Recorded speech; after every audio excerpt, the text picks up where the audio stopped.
올 초부터 코로나19가 우리 대한민국 가운데 엄습해 왔습니다.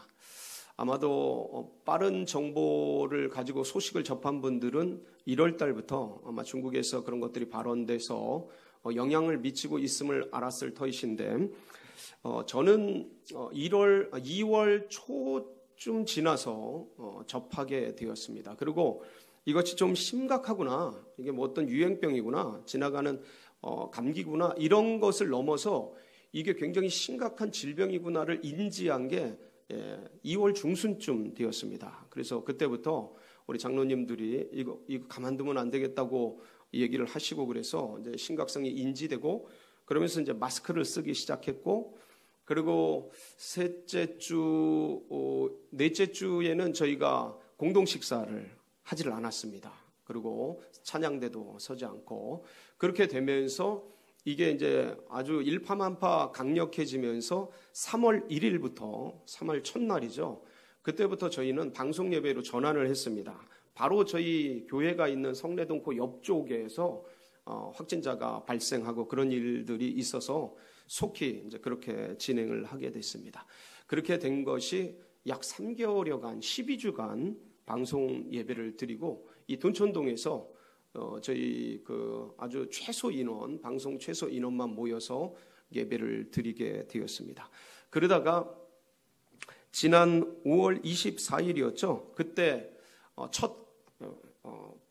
다시 공예배를 드리게 됐습니다. 코로나 이후에 다시 공예배를 드렸는데, 그때 기억이 아직도 생생합니다. 너무 오랜만에 만난 우리 성도님들, 감격하면서 눈물 흘리면서 그 감격 속에 예배를 드렸고요. 그렇게 또 한 3개월여간 이렇게 공예배로 예배를 드렸는데, 기억나시죠? 8.15 그때 이후로 급격하게 이제 확진자가 발생을 하고 사망자도 다수 생기고 하면서 이제 또다시 재확산되기 시작했고, 그 뒤로 이제 3주째가 되었습니다. 저희 교회는 그래서 또다시 이제 방송 예배로 전환을 해서 이렇게 예배를 드리고 있습니다. 제가 이렇게 코로나 상황을 이렇게 일일이 얘기 드리는 이유가 있습니다. 그것은 뭐냐면, 사실 이게 물론 이게 오래 갈 거다라는 예측은 했지만 이렇게 오래 갈 거다라고 생각은 해보지를 않았습니다. 그러다 보니까 이 코로나 사태가 생기고 처음에 아무도 없는 예배당에서 이렇게 방송 예배 드리고 하는데, 이 뭐라 그럴까요? 이거 굉장히 일대 충격이었죠. 먹먹함을 넘어서 뭔가 좀 되게 답답하고 안타까웠습니다. 그러다가 이게 이제 몇 개월 진행이 되니까 이거 이제 금방 지나가겠지 그러면서 이제 소강 상태로 되면서 공예배를 다시 회복하면서 너무 감사한데, 또다시 이렇게 되니까 이 사이에 어떤 마음이 생기냐면, 이제는 이거 이렇게 굳어지겠구나. 이거 어떻게 할 수가 없구나. 그러니까 다음 세대들이 무너지고 교회가 문을 닫는 건 아니지만 예배를 드리지 못하고 방송 예배로 전환을 하고 전체적으로 막 이렇게 되면서 엄습해 오는 게 뭐냐면, 저뿐만 아니라 우리 성도님들에게도 동일한 비슷한 마음이 있을 거라고 생각이 듭니다. 이거 이러다 이렇게 고착되겠는데? 그러면서 이 상황을 바꿀 만한 힘이 없는 거예요. 그러니까 이걸 어떻게 회복할 만한 어떤 여력이 없는 거예요. 그러니까 다가오는 게 뭐냐면, 그 밑바닥에 무기력함이 밀려오기 시작했습니다. 무기력한 거예요. 어떻게 해볼 도리가 없으니까. 이 상황 속에서 아무것도 할 수 있는 게 없으니까. 그러니까 해보고 싶은데 할 수가 없으니까. 그러니까 무기력해지는 그런 어떤 것들이 이제 밀려오기 시작하면서 나중엔 다 소용없다라는 어떤 무능력함? 그런 나는 아무것도 할 수 없구나. 그 다음에 뭔가 좀 공허하고, 이거 뭔가 하는 그런 어떤 것들이 찾아오면서 힘이 빠지기 시작하는 거예요. 힘이 빠지기 시작하는 거예요. 그러니까 뭔가 싸우고 전투를 하고 영적 전쟁을 벌이고 막 그럴 대상이 있으면 그것과 싸우고 뭔가 서로 모여서 으쌰으쌰하면서 뭔가 자극이 되고 뭐 이런 게 있으면 저게 우리의 적이다 하고 싸우고 뭐 이럴 텐데 이건 바이러스인 거예요. 바이러스요. 눈에 보이지도 않고 전 세계가 달라붙어서 백신을 치료제를 구하려고 해도 만들려고 해도 만들어지지 않고 들리는 얘기는 수없이 변형되고 덧생겨 오고 막 이러다 보니까 뭔가 이제 막막하고 답답하고 이제 그런 무기력함, 무능력함, 네, 그런 공허함, 그러면서 혼돈스러워지면서 우리들 마음을 성도들의 마음을 그 헛헛한 그 마음 속에 찾아오는 게 뭐냐면 아마 좀 젊으신 분들은 아마 인터넷이나 유튜브나 방송이나 이런 것들이 갑자기 많이 들어오면서 그런 것들 굉장히 많이 보기 시작했을 것 같습니다. 마음 둘 곳이 없으니까.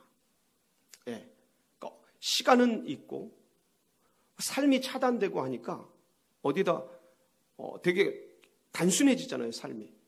가정, 뭐 직장도 안 나가는 데가 많고 예배도 안 나가는 데가 많고 예배 드려도 딱 끝나고 빡 가고 전에 같으면 하루 종일 있거나 몇 시간씩 같이 대화하고 셀 모임하고 뭐. 근데 아주 단순해지고 그리고 남는 시간이 굉장히 많아지고 가정 있고 협소하게 있고 개인적으로 있고 그리고 정보는 들어야 되고 계속 문자는 오고 그리고 들여다보니까 어느 순간 전 국민이 그러니까 누구라고 하는 게 이건 성도들만 국한되는 얘기가 아니고요. 모든 전 국민이 전에는 젊은 이들에게 해당되던 그런 일들이 이제 전 국민에게 이제 쇼핑도 온라인, 뭐도 온라인, 비대면 전부 이렇게 되어지면서 영적인 무중력 상태가 찾아와 버렸어요. 그러니까 영적인 갈망들이 사라져버려요. 그럼 뭔가 허공 속에 있는 그 느낌. 내 영이 어디로 추구해야 될지, 무엇을 향해 달려가야 될지, 뭘 쫓아야 할지, 어떤 사명을 어떻게 해야 될지. 왜냐하면 다 차단됐으니까. 할 수 있는 게 없으니까. 찬양, 악기 이런 거로 주님을 향해 사역하던 그 뭔가 막 하던 분들이 아무것도 할 수 없으니까. 아무데도 부르는 데가 없고 다 차단되고 취소되고 없어지고 식당 공사하고 막 서로 섬기고 하던 모든 게 차단됐으니까. 막막한 거예요. 어디다 마음 둘 데가 없는 거예요. 왜냐면 서로 나누고 서로 보고 격려해주고 이러는 맛 같은 게 다 사라져버린 거예요. 없어진 거예요. 셀 모임이나 이런 걸 하면서 같이 교우들 만나고 그러면서 어려울 땐 나누면서 힘을 얻고 같이 보면서 자극이 되고 그러고 저렇게 하는구나 나도 해야지 이런 것들인데 이거 아무것도 없이 완전 홀로 던져진 거예요. 이 속에서 뭐를 해야 되나? 막막하고 답답하고 그런 상황에 우리가 던져져 있습니다.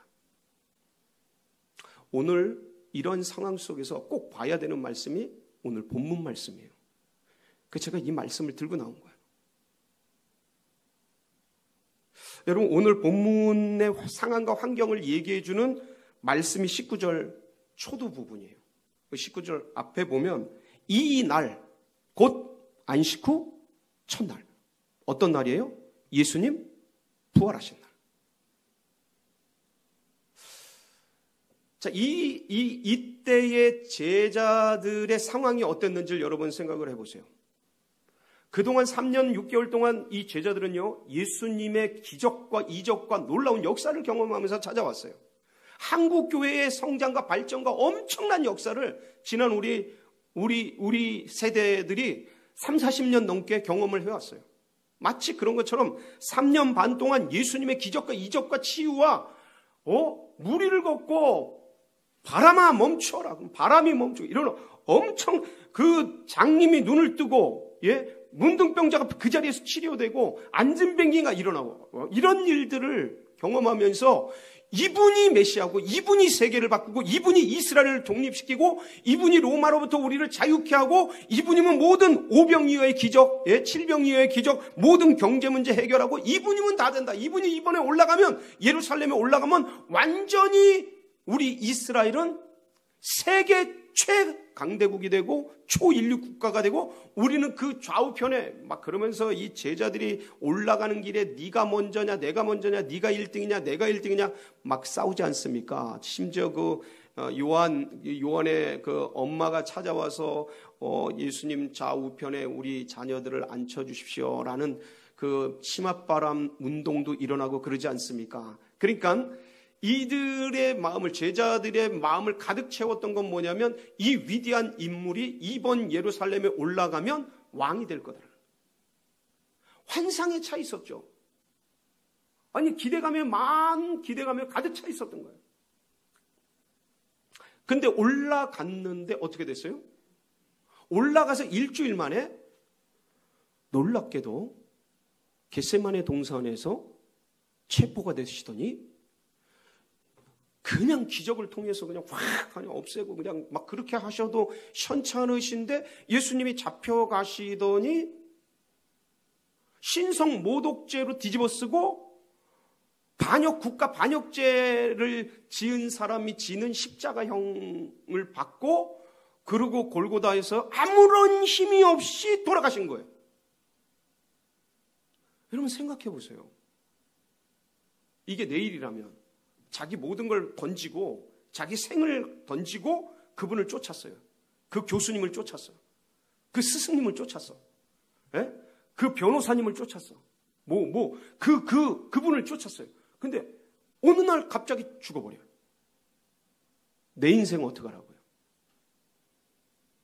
그동안 쏟아부은 내 인생 다 포기하고 따라왔는데. 그러니까 이들에게 찾아온 예수님의 그 죽음 앞에 그 골고다에서 십자가에 돌아가신 그분을 보는 이 제자들의 심정과 그분을 따르던 성도들의 심정은 이건 막막함을 넘어서 어떤 면에서는 배신감까지 들지 않았을까?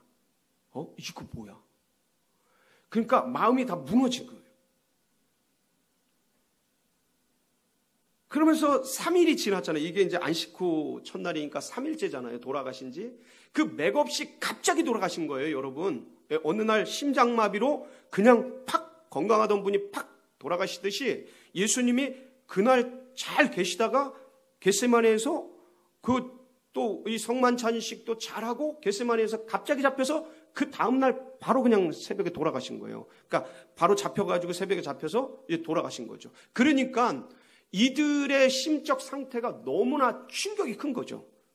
제자들과 그 따르던 성도들과 따르던 그 무리들이 그 마음의 충격과 고통 이런 것들, 그러면 3일 동안 이런 어떤 그 닥쳤던 그 허망함, 그 마음의 빈 공간에 찾아 들어오는 그 무기력, 그리고 이제 그 무기력과 허망함을 넘어서 이제 불안과 초조와 두려움이 찾아오는 거죠. 왜요?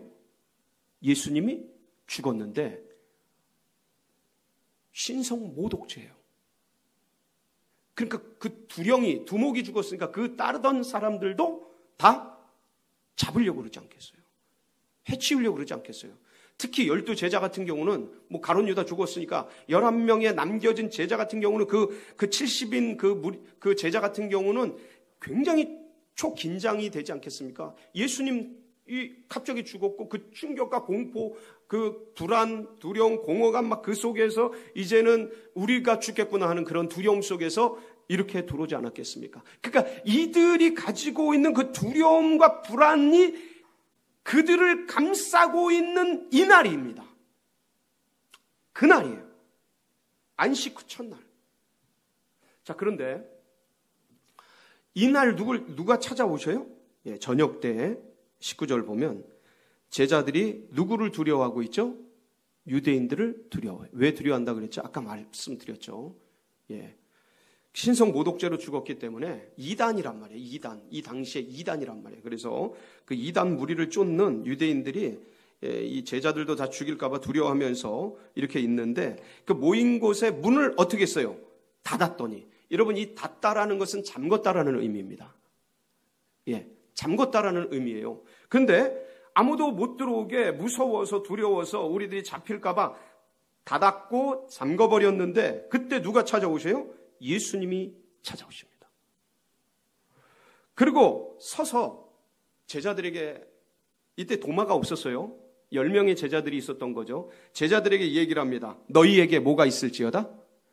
평강이 있을지어다. 여러분, 이 평강이 뭐죠? 샬롬이에요. 헬라어로 에이레네, 히브리어로 샬롬. 평강. 평강이 있을지어다. 지금 제자들 뭐 하고 있다고요? 막 두려워 떠는 거예요. 불안해 떠는 거예요.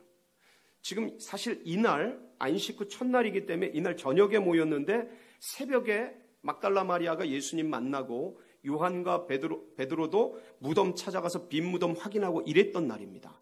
이미 새벽에, 아침에. 그리고 이 제자들 중에 주님을 만난 몇몇 사람들도 있던 그 시간이에요.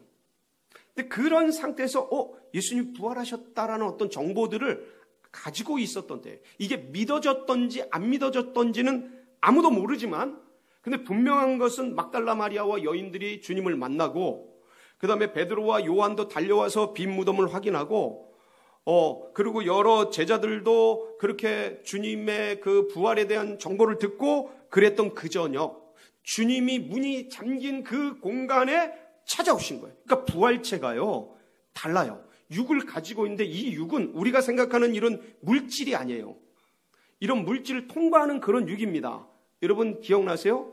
예, 이 영은 몸이 없으되, 그러면서 주님께서 그 식사를 하시는 모습이 있습니다. 근데 이게 부활체인데 독특하죠. 우리가 생각하는 그 어떤 천사랑 개념은 다른 겁니다.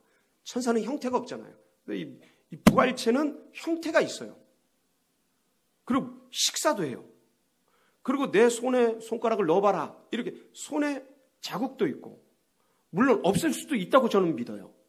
이 부활체가. 예, 그런 희한한 모습으로 이 문 닫힌 문을 통과해서 나오셔서 평강이 있을지어다. 샬롬을 말씀하시는 거예요. 불안에 떨고 있는데, 두려워 떨고 있는데, 그 주님이 나타나서 샬롬을 얘기하니까, 그러면서 예수님이 20절에 뭐라고 말씀하셔요? 이 말씀을 하시고 손과 옆구리를 보이시니 제자들이 주를 보고 뭐하고? 기뻐하더라. 주님을 보니까 너무 기쁜 거예요. 자, 중요한 게 있습니다. 두려워 떨고 있는 제자들에게 주님이 나타나셨어요. 평강이 있을지어다. 손과 발을 보여주십니다. 제자들이 주님을 보니까 너무 기뻐요.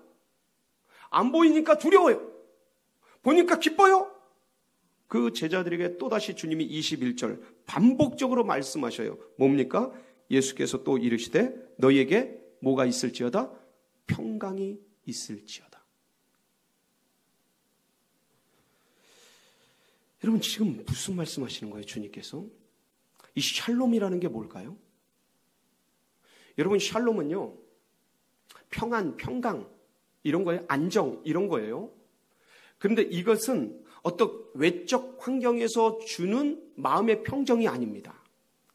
히브리어의 이 샬롬의 그 오리지널 원래 그 뜻은 어떤 의미가 있냐면, 미류나무 꼭대기에 지금처럼 태풍이 불고 폭풍이 치는 그런 날, 비바람이 부는 날, 거기에 새가 있는데 애기 새가 막 그 둥우리에서 짹짹짹짹짹짹짹 거리면서 불안에 떨고 바람이 불고 막 비바람이 몰아치니까 불안해서 막 짹짹짹짹짹 날개 퍼덕이면서 그러고 있는 그 새가 있는데, 어미새가 팍 밖에서 있다가 휙 들어와가지고 아기 새를 팍 안아주는 거예요.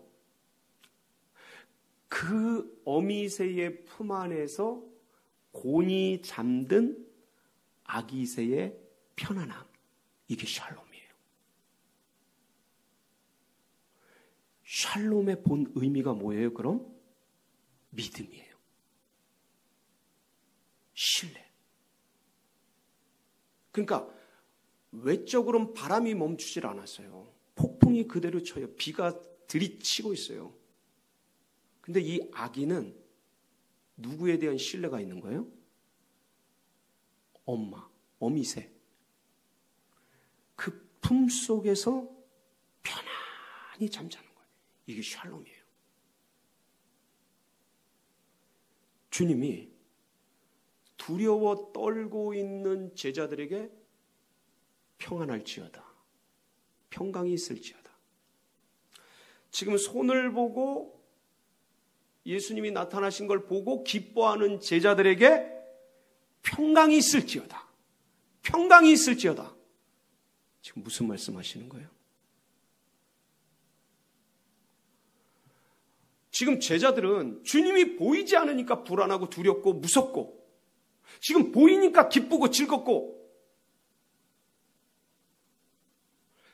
지금 그 주님의 외적인 모습이 있느냐 없느냐의 불안과 기쁨이 오가는 이 상황 속에서 주님은 그게 아니다. 진짜 평강은 뭐냐면 내적 관계라요.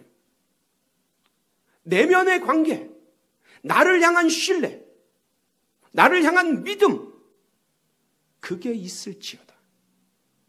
나의 보이는 모습이 아니라, 만약 주님의 모습을 보고 우리가 믿음이 생긴다면 계속 계셔야죠.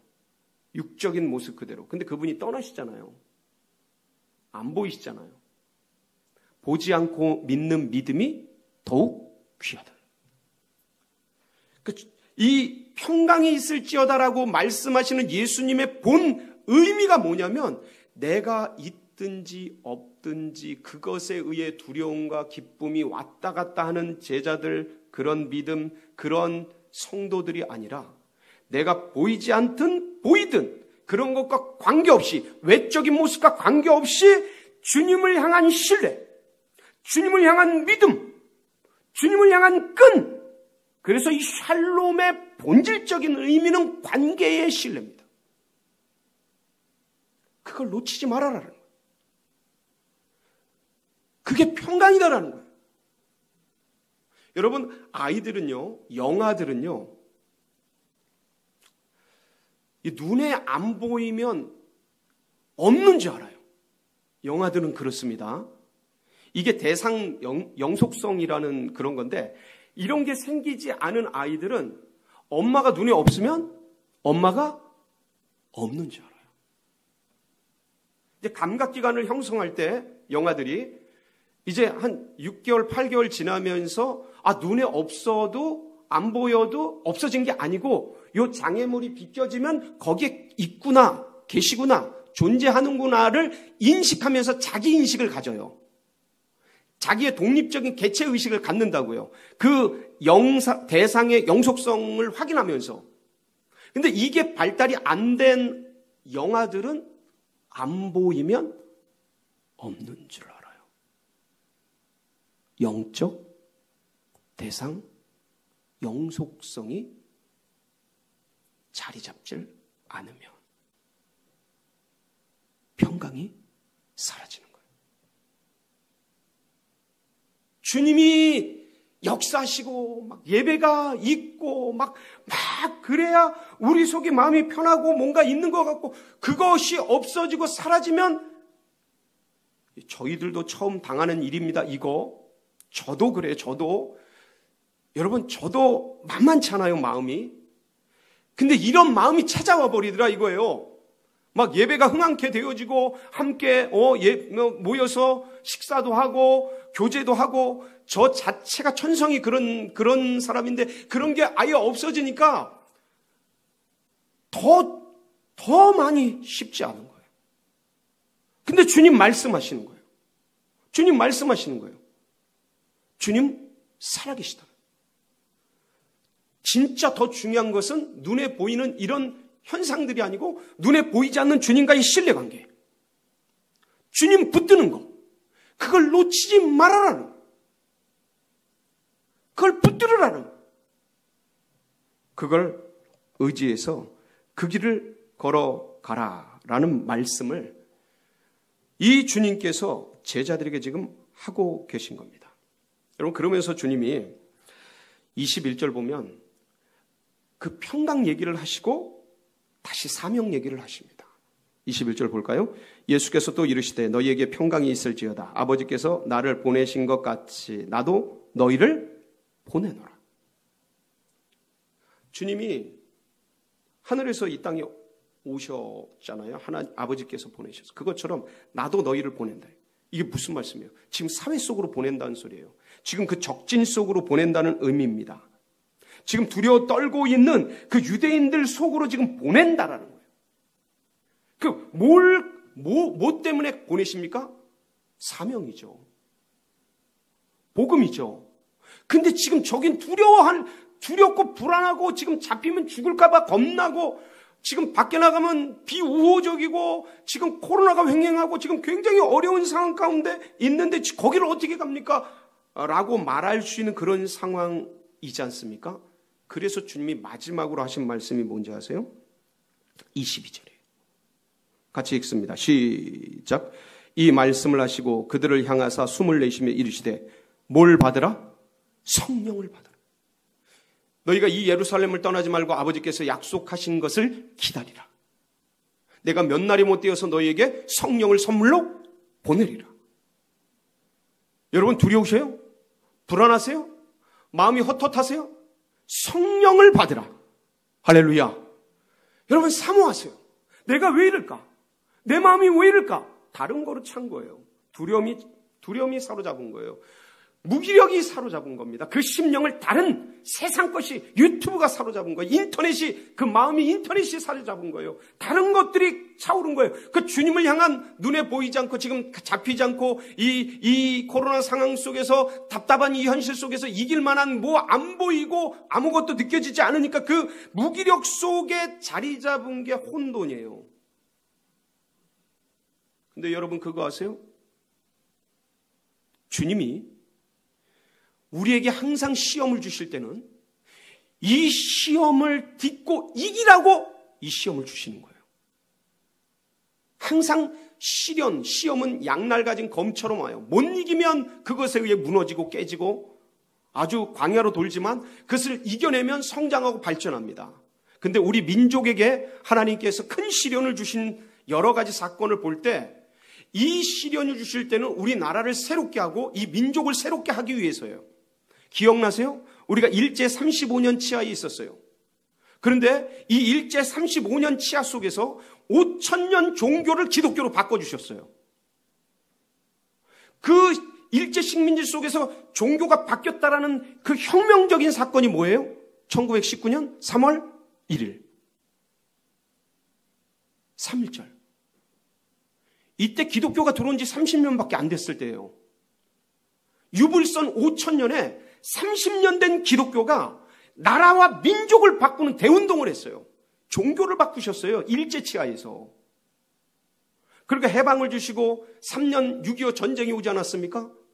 이 피비린내 나는 6.25 전쟁을 물론 우리가 신사참배하고 그런 대가 지불이에요. 그런데 이거를 주님 앞에 기도하면서 주님 살려주세요. 다시는 안 그럴게요. 낙동강 벨트에서 주님 부르짖으면서 기도하면서 이겨냈더니 이 폐허가 돼서 마지막 인도와 같이 가난한 헐벗은 이 지구상의 가장 가난한 나라를 주님께서 이후에 전쟁 뒤에 기적같이 한강의 기적을 만들어서 오늘날 이렇게 부강한 나라가 되는데 초석을 다 주셨어요. 잘 보세요. 일제치하에서 종교를 바꿔요. 6.25 전쟁 속에서 경제를 바꿔요. 망하는 게 아니고 바꿔요. 성장해요. 여러분 IMF 때 우리나라 굉장히 나름대로 잘 살았지만 금융이나 여러 가지가 체제가 재편되지 않았을 때입니다. 제대로 선진화되지 않았을 때. 근데 하나님이 IMF를 통해 그걸 싹 바꿔서 강대국의 면모를 일신하셨어요. 우리는 고통스럽지만 그걸 이겨냈더니 저는 이번 코로나19 이걸 이겨내면 하나님께서 이 코로나19를 우리가 잘 극복하면 이걸 왜 주셨나를 곰곰이 생각해 봤어요. 아, G7 안에 들어갈 초인류 국가를 만들기 위해서 우리나라에게 이걸 주셨구나. 여러분, 세계가 바뀝니다. 코로나 이전으로 못 돌아간다고 말씀드렸어요, 처음부터. 그러면 뭐냐? 이게 재앙이냐? 이게 우리를 망하게 하려고 그러는 거냐? 이 나라 민족을 어렵게 하려고 그러는 거냐? No! 이걸 통해서 하나님께서 통일 한국을 이루시고 이 코로나 이후 시대에 초강대국 G7의 일원이 되어서 우리나라가 세계 열방 가운데 하나님 살아계심을 증언하는 그런 나라 되게 하기 위해서 저는 반드시 이것이 그렇게 쓰여지게 될 것을 믿습니다. 여러분, 이 심정 가지고 이 코로나 때 주님을 꼭 붙드세요. 주님과의 신뢰를 단단히 하세요. 눈에 보이지 않는다고 두려워하고 눈에 보인다고 기뻐하는 것이 아니라 영적인 대상 영속성을 깊이 가지시고 신뢰를 가지시고, 그래서 내가 있는 거기서 주님이 나를 보고 계시고 코람데오 주님이 나와 함께 하시니 그 영적인 프로세스를 만들어서 매일매일 내 삶을 주님께 우선순위를 드리고 주님 앞에 하루하루를 주께 영광 돌리며 살아가는 그런 은혜가 있으시길 주의 이름으로 축원합니다. 함께 기도하시겠습니다.